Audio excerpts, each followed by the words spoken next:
tere, minu nimi on Toomas. Täna ma räägin teile arvusüsteemidest.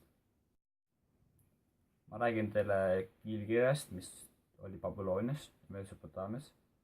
Siis ma räägin teile Rooma numbritest, kümnendsüsteemist ja kahendsüsteemidest. Maailm on suur ja lai.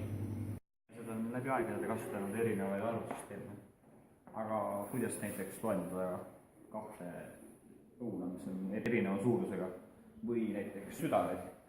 Ja selleks ongi välja mõeldud arvusüsteemid.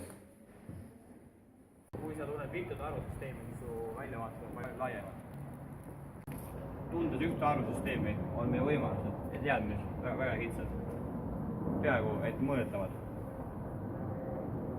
Tundes ainult kümnendsüsteemi ja mitte kahendsüsteemi aluseid ehk tänapäevaseid infosüsteemi aluseid on meie võimalused veelgi kitsamad. Kiilkiri on üks vanimaid, tuntumaid arvusüsteeme. Seda kasutati Babylonias ja esimesena võiks kasutada sellest suvele. Kiilkirjad teine enamasti savitahvutele. Näiteks niimoodi. Üks kriips ja siit üles ja kolmik. See on üks. Kaks on niimoodi. Ehk järgmine kolmik. Kümmet tähistada näiteks niimoodi, ehk selline asi. Ja nii sai, kui näiteks on 10, siis on see 1.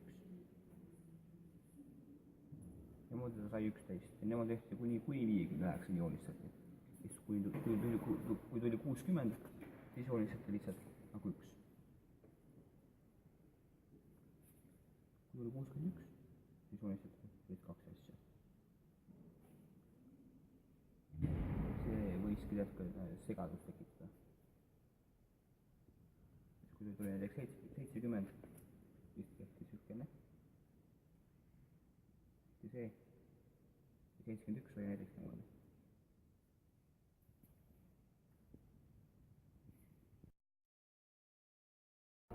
Võtame nüüd ette ühe arvusüsteemi. Näiteks Rooma numbrid, mida tähistatakse, radiot tähistatakse suhtestega, näiteks M, X, C, I, D. Kuidas neid siis tähistada? Näiteks I, 1, 2 ja 3. Niimoodi on Rooma numbritega 3. Aga kui me soovime näiteks 4, siis me kirjutame 5 ja selle 1. Ehk siis 1 enne 5, see ongi 4. Aga 4 näiteks siin on täiesti kasulikas 4 kriipsuga. Aga 1000 on näiteks M ja 10 on X. Ja kui panna X-il 1 ette, siis on 9.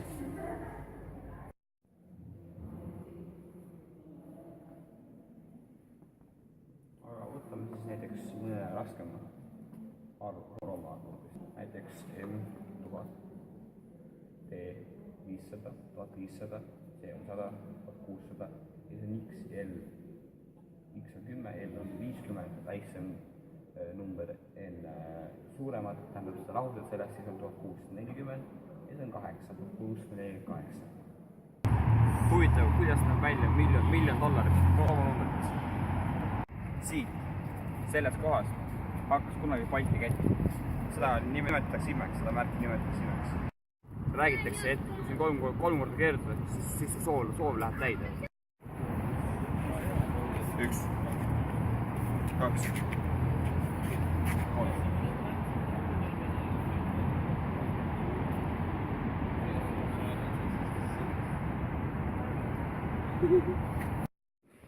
Tänapäeval kasutatakse ka hübriide, et see on kokku kümnendsüsteem, näiteks Rooma numbrid, nagu siin on näha, 993 ja 9.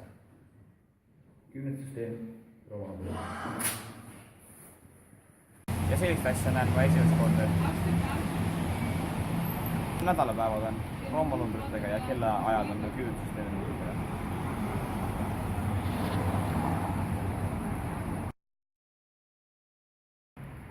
Maailmas võiks öelda, et planetaarselt on kõige rohkem levinud kümnendussüsteem.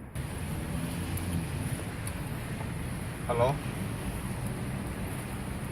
Kümnendussüsteem põhineb numbritel 1, 2, 3, 4, 5, 6, 7, 8, 9 ja 0.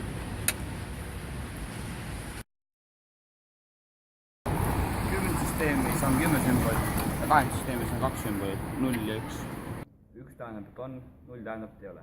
1 tähendab, et on sisse lülitatud, 0 tähendab, et on välja lülitatud. 1 tähendab, et true ja 0 tähendab, et false. Kui ma mõtlen 8 süsteemist, siis ma tahaksin kohe rääkida selle rakendamisest.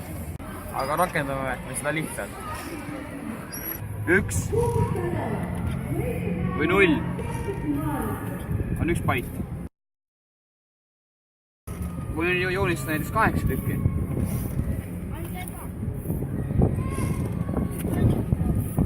siis see on 1 bait. Ja näiteks joonistada see kõrval joonistada järgmine.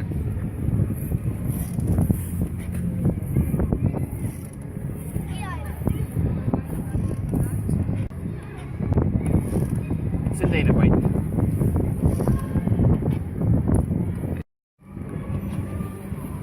Meie ees on 1 bait, milles iga bitt tähistab mingi 2 astet. Hakkab hakkaks astmes 0, 2 astmes 1, 2 astmes 2, 2 astmes 3, 4, 5, 6 ja 7. 2 astmes 0 on 1, 2 astmes 1 on 2, 2 astmes 2 on 4, 2 astmes 3 on 8, 2 astmes 4 on 16, 2 astmes 5 on 32, 2 astmes 6 on 64, 2 astmes 7 on 128. Ehk siis 128 pluss 0 pluss 32 pluss 16 pluss 8 pluss 0 pluss 2 pluss 1 on 187. Kirjutame siia alla 187.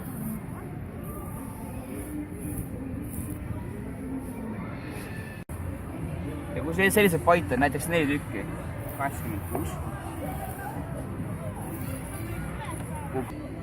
122, 1 ja 187. Siis mis meil tuleb?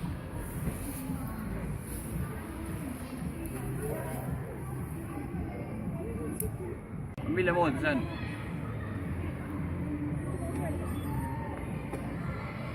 See on IP aadress. Ehk siis IP4, 1.4 baitist. Aga on ka olemas IP6, mis koosneb 6 baitist. Ja mida rohkem arvuteid juurde tuleb, seda rohkem tuleb ka sinna baiti juurde. Selline ta siis tuli. Alustasin kiilkirjaga ja lõpetasin baitidega. Loodan, et midagi segaseks jäänud. Vähemasti ise sain kõik arvusüsteemid selgeks. Aitäh vaatamast!